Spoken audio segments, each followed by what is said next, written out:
when I moved to the States, I was 15 years old with my parents. I always say that immigrants sometimes just don't have time to think.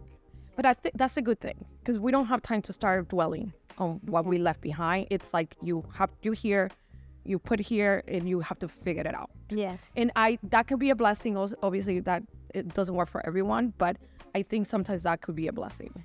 I remember looking at people that were very successful in the business, and looking at what they did different than me. Welcome everyone to another episode of Transcend with M, and I am extremely excited because I have a new friend here, Arianny Arias, with us. And for me, it's going to be a treat because I have so many questions for her, and we have so much to learn of how she has become not just a staple in the community, but you will learn all the little different things that she has done that makes us all Latinas very proud and wanting to continue to push forward. So welcome to the show, Arianny. Thank you for having me, Monica. I mean, we're going to go right in. So tell us a little bit of who you are, personally, professionally, your beginnings, so we can kind of start. We can start a little mellow and then get into like the real meat of the situation here. So do we have an hour, 2, 3, maybe a whole day? As long as you want. As long as you want. Well, my name is Arianny Arias. I was born in Dominican Republic, and raised in Dominican Republic. I was brought here because it was not a choice. Since when I moved to the States, I was 15 years old with my parents. No English, as we know. Didn't even know how to say hi, believe it or not. I remember someone said to me, hi, and I was like, what's that? Yeah. And then someone said, that's the same as hello. So that was the limit of my English at the time. I still think it's limited, but I can deal with it. I think we are okay. No. I think we are okay. Yeah. So we just a typical immigrant story. We did move to New York for a couple of years. I was a sophomore in high school, and then senior year, my dad said, I don't like New York for you guys, which it was my brother and myself, and we moved to New Hampshire. After that, the middle of my senior year, so technically I went to 3 different high schools growing up, but I think it was a good move, if you ask me. Yeah. Because from New York to New Hampshire, completely cultural shock. Yes, very, very different. Cultural shock. And how was that transition? I mean, moving here at 15, which is like middle of teenage years, we are like rebeldes. Hormones all over the place. Estamos rebelde así, like, what are we doing? To such a big city like New York, which, like, yes, there is a lot of Hispanics. There is a lot of immigrants there. We can kind of feel like home, but the culture is not the same. It was not the same. And in my case, for example, I didn't even learn English when I was in New York, because everybody spoke Spanish. In the place where we lived, it was extremely Hispanic, also African-American. So there was no need to learn English. So I didn't really start learning until I moved to New Hampshire, because at that point it was obviously a necessity. You have to learn. You have to learn. You have to learn. I remember the school I went to in New Hampshire, I think there was probably less than 50 Hispanic students at the time. And I remember walking in and I was like, okay, what's going on? Like, I do look different than everybody else here. Yeah. So I was kind of forced to learn at that point. Yeah. So how did you deal with, integrating yourself? Because I think that's one of the things that we struggle with the most when a lot of immigrants come here. It's like, how do I fit in? Where do I find my place? Like, if it were so little people you could relate to, right? That takes a lot of thinking, resiliency, planning, right? Like, how am I going to win these people over? How am I going to fit in? So, but sometimes you don't have time for the planning. Yeah. You're thrown to the wolf, right? You're thrown there and you have to figure it out. And I think that's basically what I ended up doing. We kind of have to figure it out. I do remember I wanted to go to college. That was a kind of big deal for me. And I got very lucky because I got a teacher, my ESL teacher, that asked me, what do you want to do? And I said, well, I need to take a year off because I don't know what it is that I want to do. And she said, no, don't take a year off. You can't, because you will never go back. And she did kind of took me under her wing, because I always said, people, oh, you always have angels. Like, I believe in angels, right? Every single part of my life, I always find someone that is there, like a little angel that kind of helps me through whatever it is that I'm going through. You just kind of have to learn how to see them and take them for that time and kind of let them go later on too. And I remember she was amazing. She said, no, you need to go to, you need to apply for colleges. She actually took me into her house. Wow. And she helped me with her essay, with the essays for colleges. And at the time I have to take this test, which was to prove that I could speak English. She helped me with that. She helped me to the point that when I went to prom, she actually allowed me to use her daughter's dress for prom. That's amazing. Yeah, so I always call Mrs. Payne my little angel, because she was the one that kind of helped me through that time. And I also got very blessed that my mom was all about education. So she actually went with a translator to school to figure out what I was doing, because, you know, she didn't speak English. Yeah, and la chancleta. With a translator. You know, we have to find somebody who translated, because she didn't trust me or my brother to translate for her, because she knew we were not going to translate the right thing. My mom will show up. I don't know, like, you know, I'm Puerto Rican. But I think our cultures are very similar. Like, my mom will show up into school with a chancleta dentro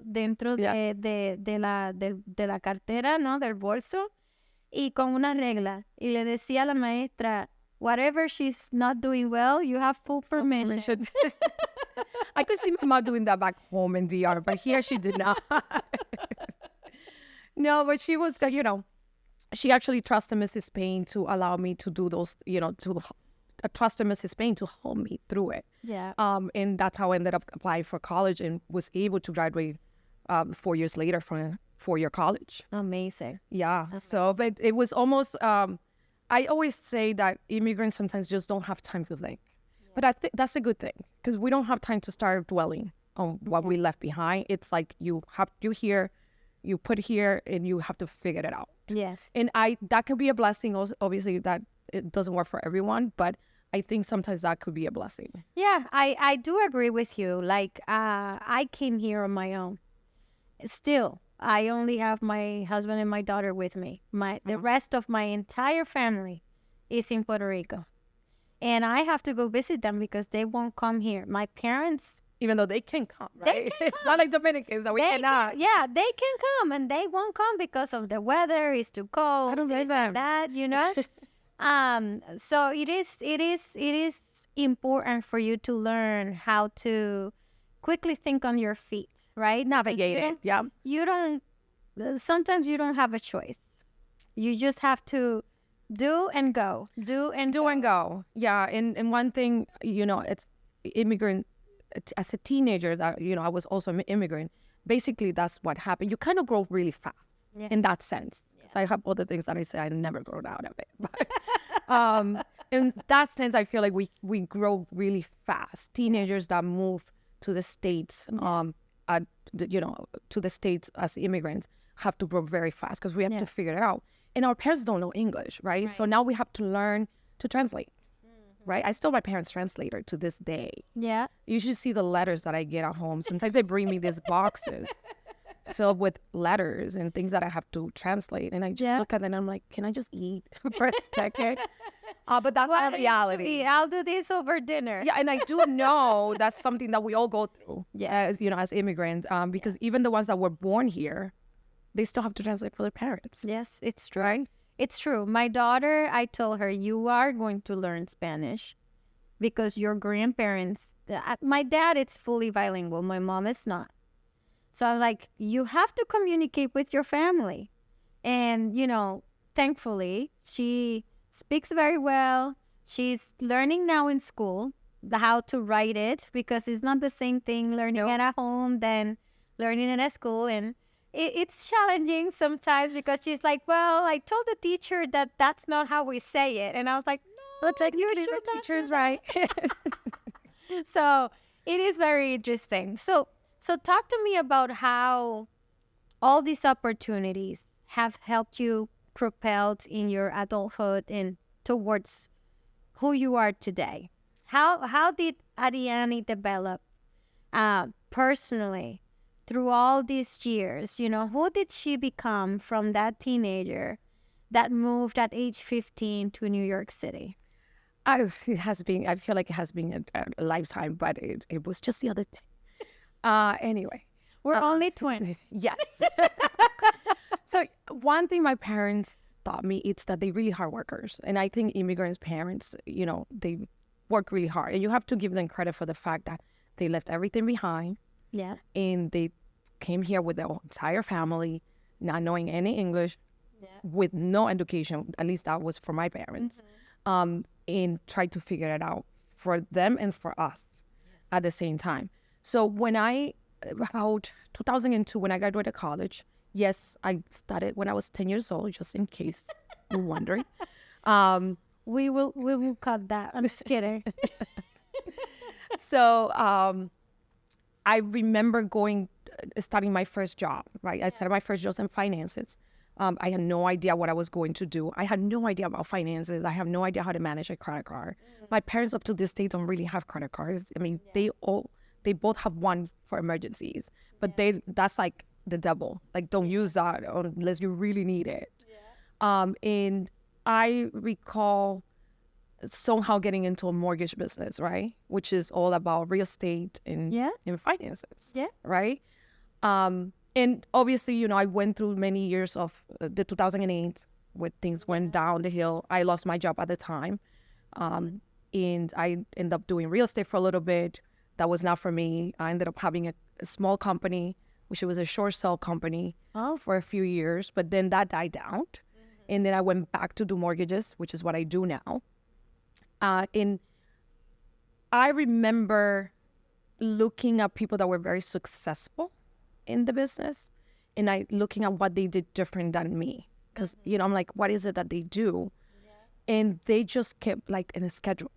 They were very organized with their schedule, and they worked really hard. And again, I learned from my parents, and my parents are not afraid of working. Like, working has not been an issue for me, right? We used to see our parents working 80 hours a week for like $10 an hour. And I remember saying, you know what, I think I can do it. And 2013 came, I started with a new company, and that's what I did. I basically worked 7 days a week, 80 hours a week.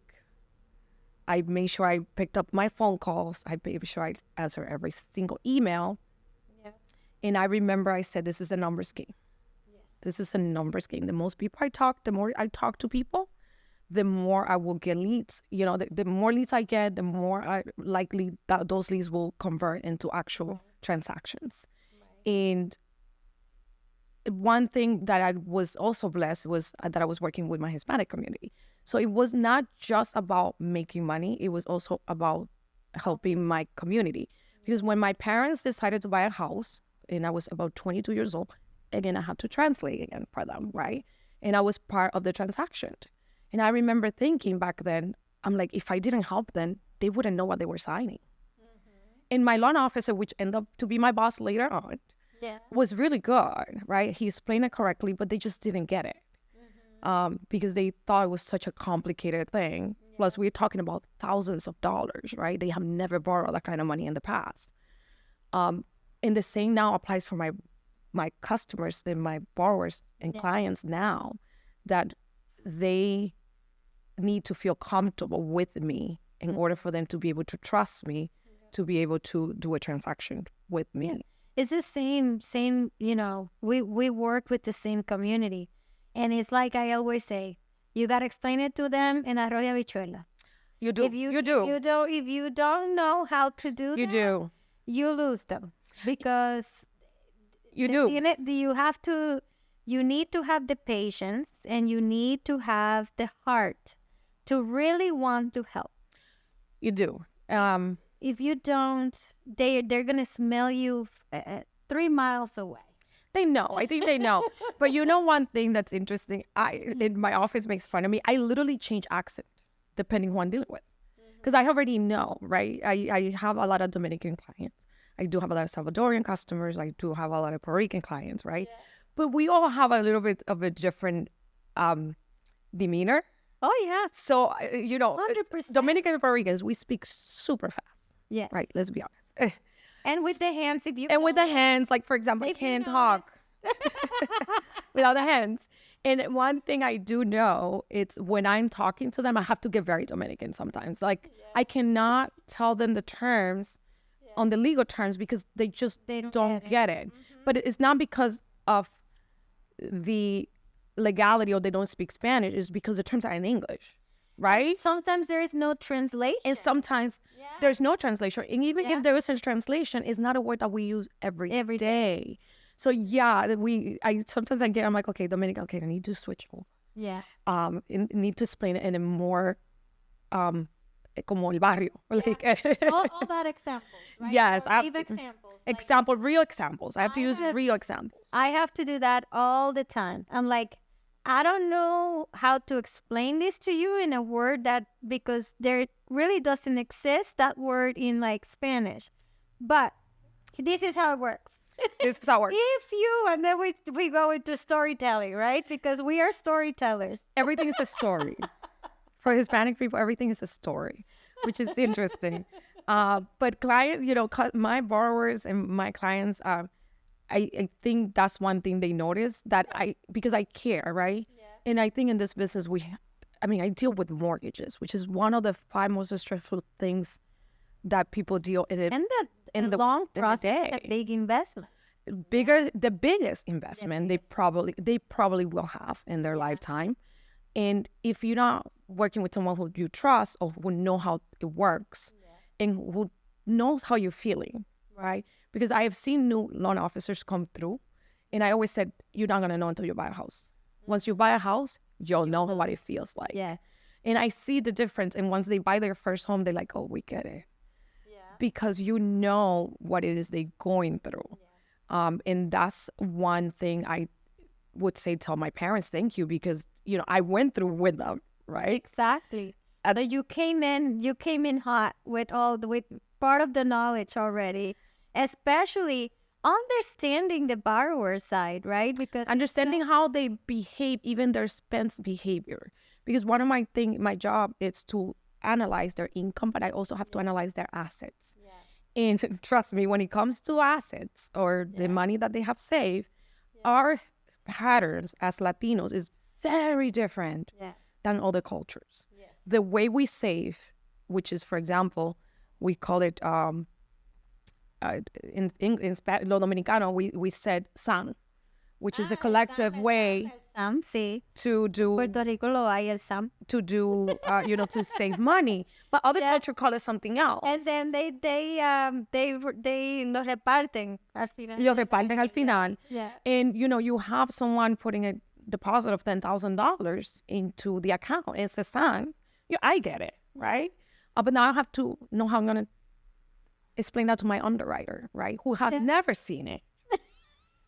Who doesn't know what it is and doesn't even understand why it is that we do it that way. Yeah. So again, that has been very helpful because being Latina and being part of the community and live through it, right? Not that just saw it, like I actually lived through it. I can understand my borrowers better, and I think that helped me a lot. That's amazing. Yeah. That's amazing. I think when we are able to have that experience, it makes it a lot easier for us to kind of like bring it down and also bring their anxiety down, because there is so much anxiety about this thing that I'm doing that I don't know if I should be doing it, because even though so many doubts, even if they can, they'll be like, should I buy a home here? Should I go back home? Right? Like that's the biggest, I've noticed that's kind of like the biggest fear. It's like, should I really be investing my money here? Or should I be investing it back home? Back home. And Latinos are very good at saving. That word, home, it's what kind of triggers all the nervousness. Like, is this really home? Well, and you have to be rightful. So, right? One thing I can tell you is that I understand that fear, because the moment you buy a house here, it's that they no longer part of their own home. So that's almost like saying, okay, if I buy a house here in the state, this is going to be home. And letting go, it's very difficult. And I understand it, right? I think for every immigrant, I mean, you're Puerto Rican, your family's in Puerto Rico, it's understood that, that's very difficult to know that you have to let go, because now your children are here.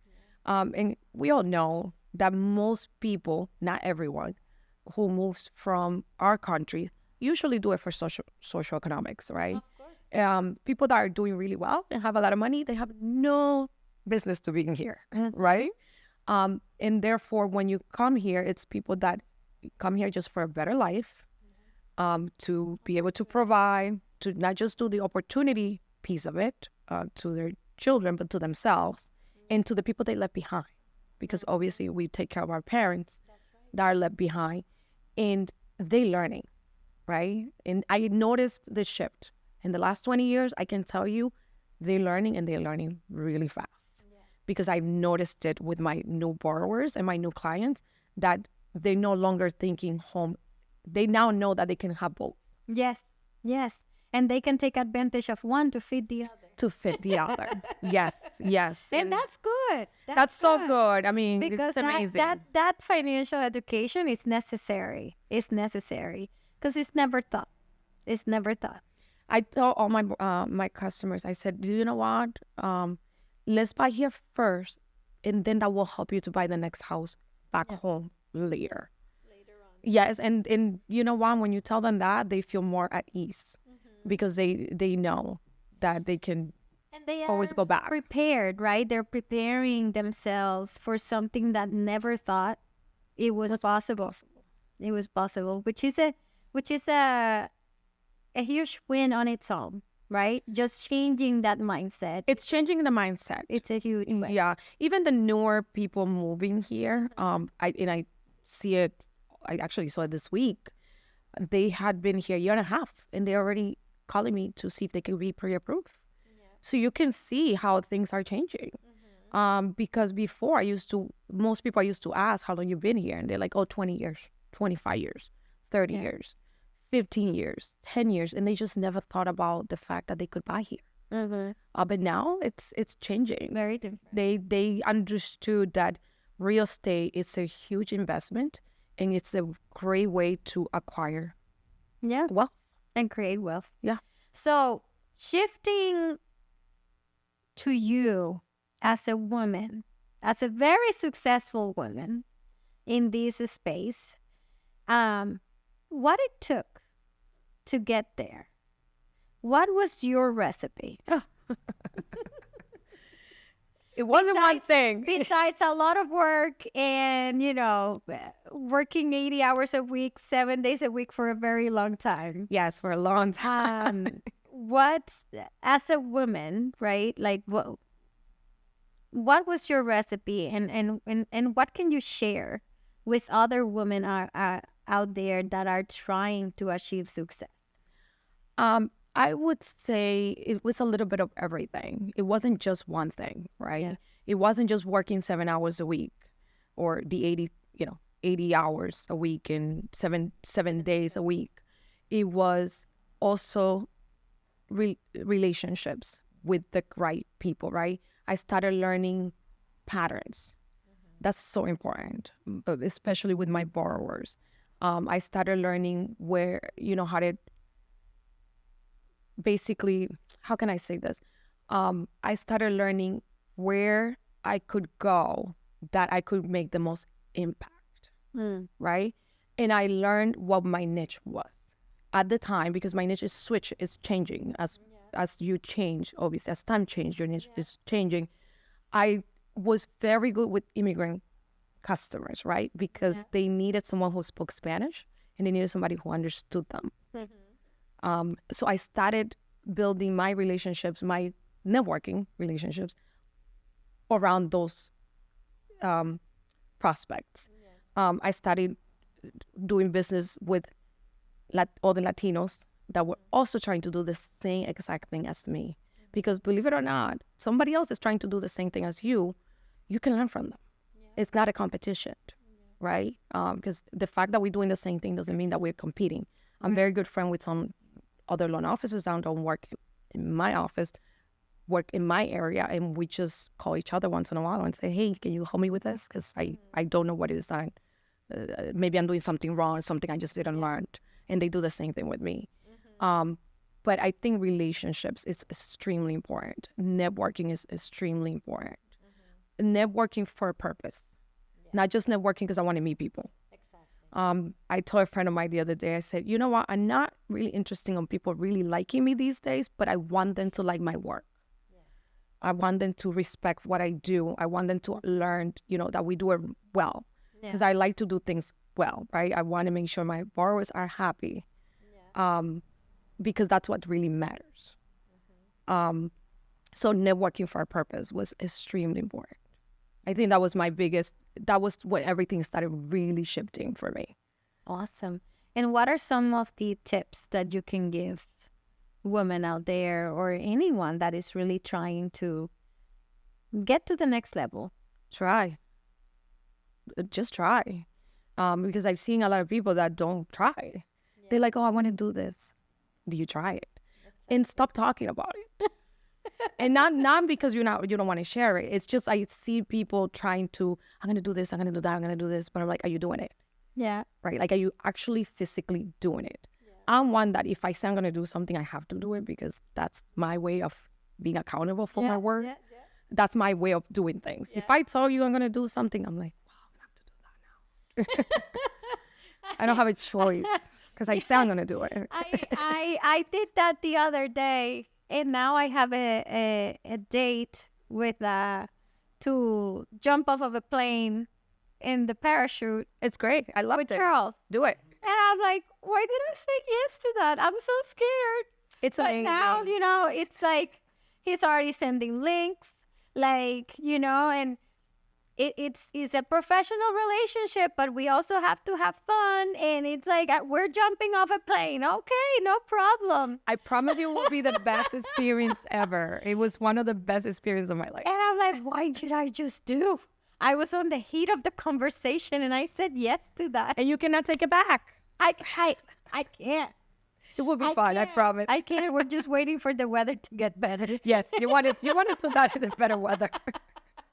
But it's true. It's staying true to your word. It's staying true to your word. It's a very important factor, especially in the financial services. Like, you said you were going to do something and you don't do it, and there goes like 10 years of what you have been building because you can read about it.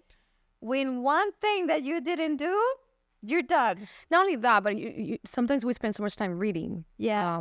Looking at self-help books and doing all these things and listening to podcasts.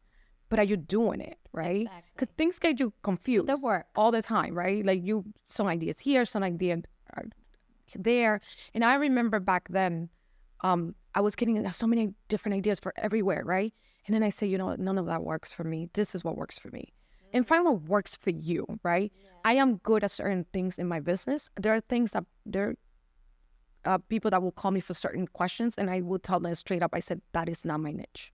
Yeah. So I do it probably, but I'm not going to do it well. Yeah. And I won't give you the same results as someone that focuses on that experience. Yeah. So what I do is I said, you know what, call this person. They might be able to help you better than me. Yeah. Yes, I didn't do a business. I lost money because I didn't do a business, but I kept my reputation. Yeah. And I gave business to someone else that it's better than me at doing that particular job. And it's good to recognize what you are good at. If you probably had taken that deal, for example, you probably have wasted your energy, your time. And the borrower's energy and time and money. Probably wouldn't be happy. And then it's like, did you really win on that situation? No. And I see that all the time. Everybody trying to do so many things at the same time. Yeah. so many different type of businesses at the same time. And you can do different businesses at the same time. But remember, when you're doing one, the other one will suffer. Yes. Right? So when it comes to my particular line of work, I'm good at certain type of loans. I'm learning other new loans that are coming up because, again, the time requires me to learn. But if there's something I don't know how to do well, I will be the first one to say, on this one, I don't know how to do well. Because in my business, this is time is money, super sensitive, and it costs a ton of money for anybody to waste time, especially your clients. It's important to learn how to say no. Like, that was really hard for me for a very long time. Learn how to say no. But I learned, like you mentioned, whatever you do, do it with purpose. And like, people can tell you, like, I do many, many different things. I knew, but it is all connected. One feeds the other, and it's not like I am going this way, and then I'm going this way, and no. Everything we do, it's homogeneous, right? It all has a purpose. It's a big circle. So I do think people can do like different things as far as they serve that main purpose that drives you and that it's feeding you, right? And now, like you said, it's all connected, right? Yes. Because obviously I do mortgages for a living, but I have to do all the things within the same job. Exactly. I have to manage an office. I have to do things that will, at the end of the day, it's serving that single purpose, which is what I do for work. Yeah. So as a Latina woman, let's shift gears to, put the focus and the light on you. How do you navigate?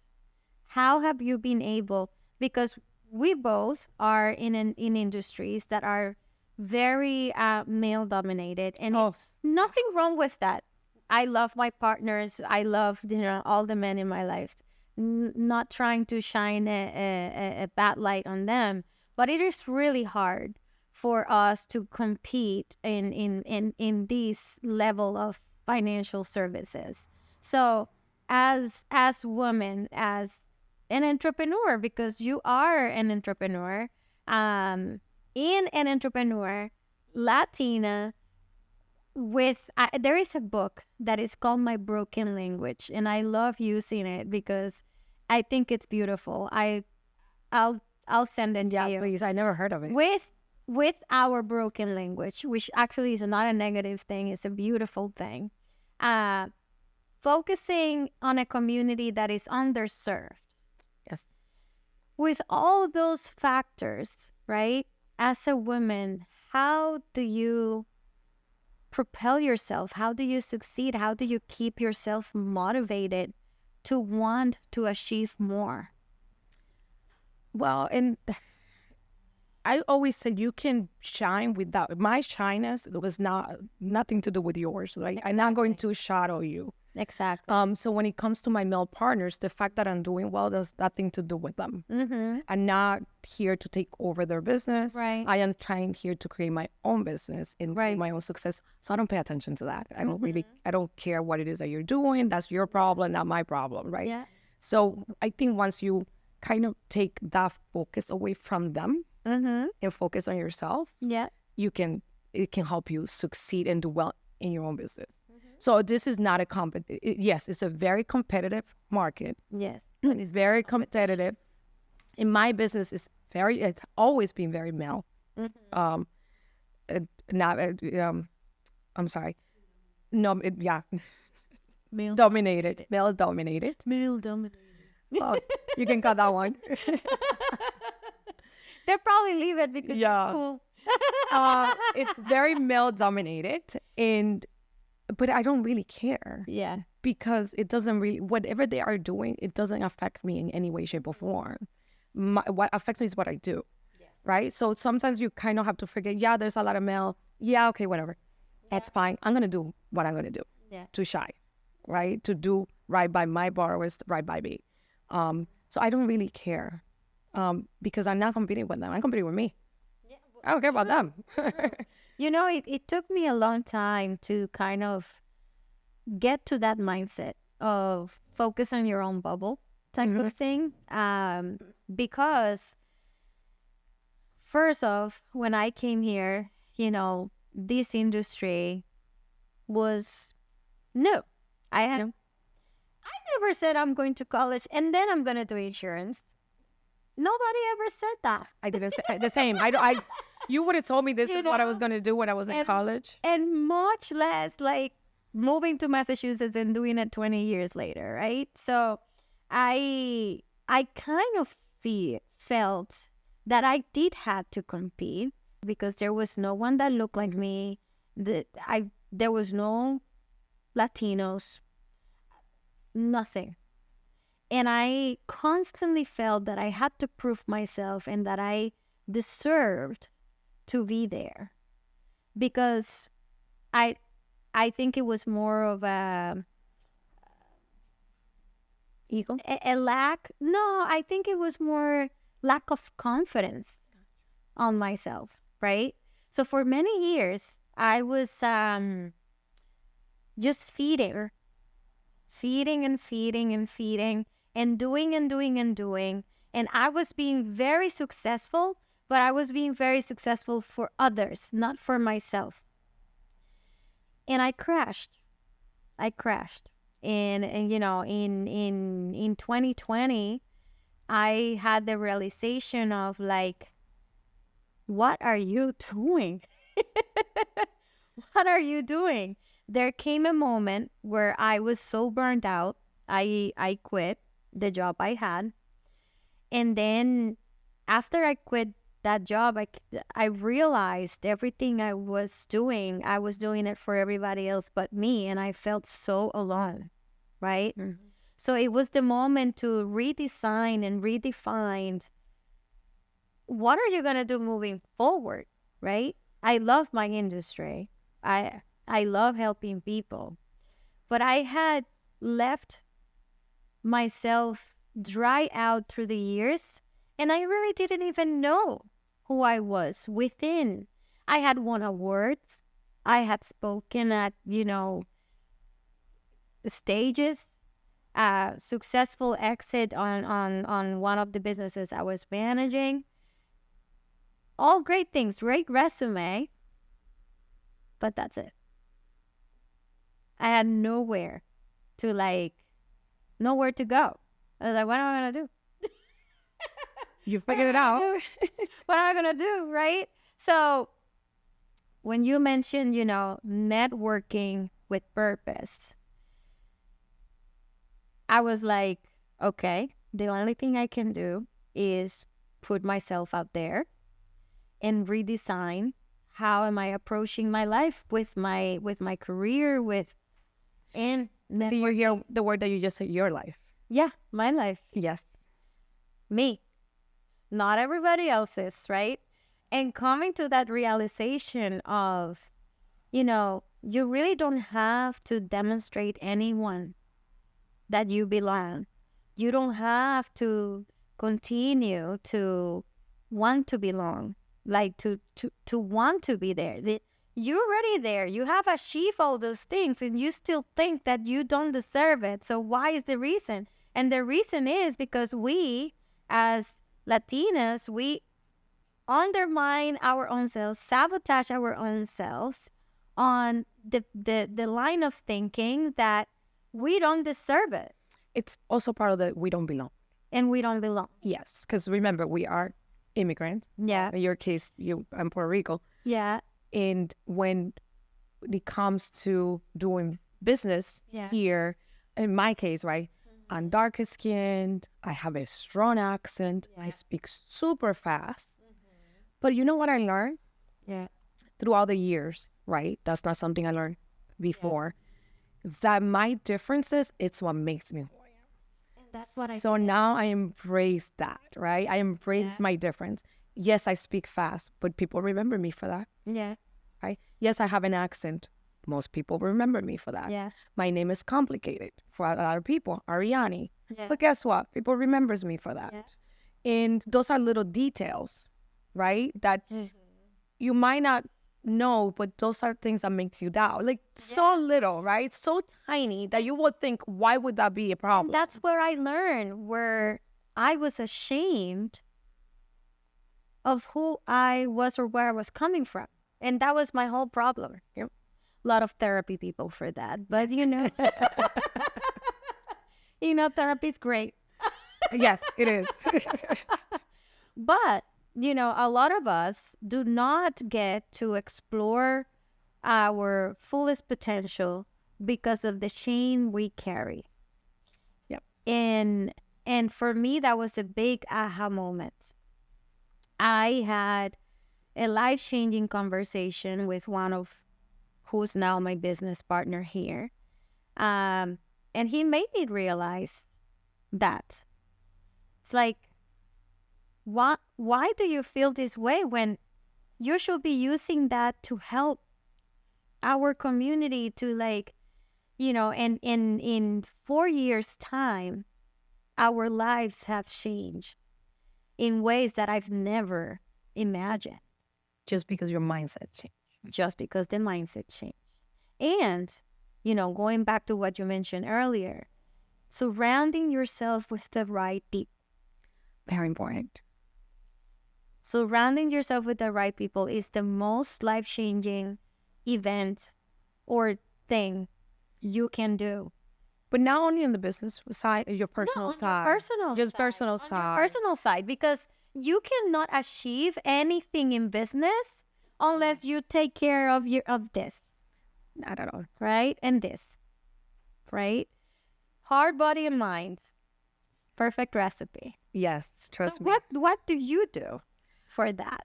So I got burned down once. Yeah. I think we all have at some point in our lives. But I went a little bit further. I went a little bit to the other side.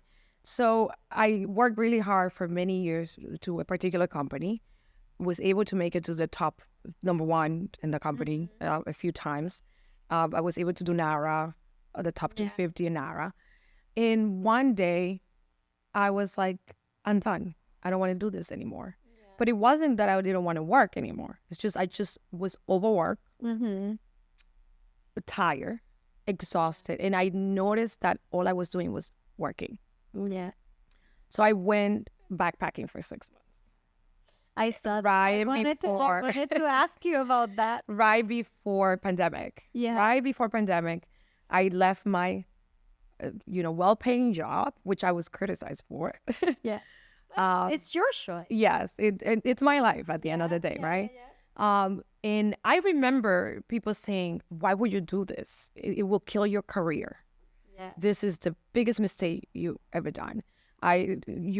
This is a career suicide. Yeah. You're never gonna come back. You're never gonna be able to do it again, because we are told that we have to work. Exactly. You can't stop. Exactly. And happens that, when I came back, very relaxed, I switched companies at the time, and then I had my best year ever in 2021. Obviously, because of the market was doing well. Yeah. But I almost tripled everything I was doing. And I was able to do that because I took time off for myself. Yeah. And ever since that changed, that completely changed my life, right? Because now I do balance. I don't do as much networking as I used to. I would say that. But I do balance much better my personal life with my business, because I do understand that my health, my mental health, is way more important than my job or my professional. And now when I do my work, I want to work with people that are ethical. Like, I just want to make sure that they do a good job.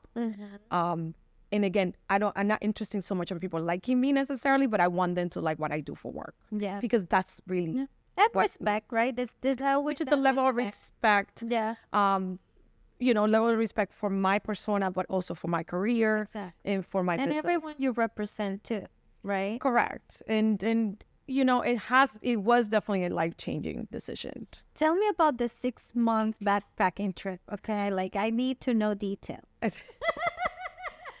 Where did we go? So I remember. What was the experience? I need to know. Well, I remember it was back in June 2018, and I remember I said I'm gonna take a 6-month sabbatical. And I said it out loud because I'm the one person that if I say I'm going to do something and I have to do it, it's almost like it's for myself. And I recall I bought a map on Amazon, right? And I put it right, I could see it from my bed. And then I took a pen and I put Italy. And I said, I'm going to start in Italy. So I bought one-way ticket. It was for January 16, 2019. And I started in Rome. And I just went to Rome. I have one place to stay. That's all I knew I was going to do. One place to stay. I didn't know where I was going after that. I don't know if I was going north, south. I didn't know. So I just went to Rome. I spent a few days in Rome. And from there, I basically stayed in Italy for a month. Went on to another 8 countries in Europe. And then I got tired of the weather because their weather's almost like ours. And then I ended up in Asia for almost 4 months. And that was amazing. So, eat, pray, love kind of experience. Yeah. And then I went back to Europe and then came back. That's amazing. But it was life-changing. But believe it or not, that was not my best trip yet. Okay. My best trip I just did last year. Okay. So I decided, because again, it's very important for me to take care of my health, my mental health. Last year I decided to do El Camino to Santiago from France. So it took me 35 days. Wow. And it was a total of 490 miles, but I mean, it was more than that. It's just that's the official number. And it was a life-changing experience. To this day, it tops any vacation I ever taken or even the 6 months sabbatical I've done. Those 35 days were life-changing because you really find time to not only find yourself, but find other people just like you and realize that everything in life is just a choice. That was my aha moment, was finding out that my entire life up to this day has been a choice. Whether I feel bad, it's a choice. Whether I'm happy, it's a choice. What I do for work is a choice. What I decide to sacrifice or not sacrifice, it's reality. It's just a choice. But if you ever get the chance to do at least part of the Camino, I will highly recommend it because you will find very interesting things about yourself that you never even thought were possible. Did you did it on your own, or did you went with a group of people? I did it by myself. By yourself. So I started working in France by myself. I remember it was like 8 o'clock in the morning. It was a rainy day, and I did not know what I was getting myself into. But I ended up with so many amazing people that I met, and I ended up walking into Santiago with more than 9 people with me. Wow. Because that I met along the way. And I remember then some of them holding my hands, and we were like so happy that we were getting there. So I did walk as a pilgrim. You're never really alone. You're walking by yourself, but you're really never alone because there are other pilgrims just like you. Oh, that gives me goosebumps. You'll love it. You will love it. I love it. It's a great mental detox. It's a great mental detox. I think that's the best way for me to describe it. That's fantastic. I love it. I love it. Well, Arianny, I really appreciate you being here today. The one thing I'm going to ask you I always ask everybody at the end of this show is, what will be one piece of advice that you will give to any woman, any immigrant, any person that it's trying to make it in life? Don't be afraid to try. I think the one thing is that we don't try hard enough. I mean, sometimes we do try and we fail, but sometimes you have to try more than once. Yeah. In my case, I failed the first time I started being a loan officer miserably. Yeah. It wasn't until probably another 8 years that I started doing well when I finally got it. That's one thing. If networking, it's important, especially in your field, because obviously everybody has different fields, but do it with purpose, right? Do it with a purpose, not to take advantage of other people, but to learn from others, right? When you meet other people that are in the field that you are part of, it don't look at it as an opportunity for a job, but look at it as an opportunity. Okay, what is it that you're doing that I could do? What can you teach me? Because I think everybody's willing to teach you, right? Everybody wants to share their experiences. So learn from the experiences. And I would say those probably are my best advice to women. And the things that you think are that you're ashamed of, those little details that you think that you feel embarrassed about, things that you have done as mistake in the past, that's what makes you who you are. That is where your power lies. And I would say your story, like who you are, it's in those mistakes. And when you start not thinking about them and looking at them as a blessing, you will see how much more you can do. Thank you so much for being Thank you here. for having me. Thank you, everybody, for watching. I hope that you enjoyed our episode today, and stay tuned for the next.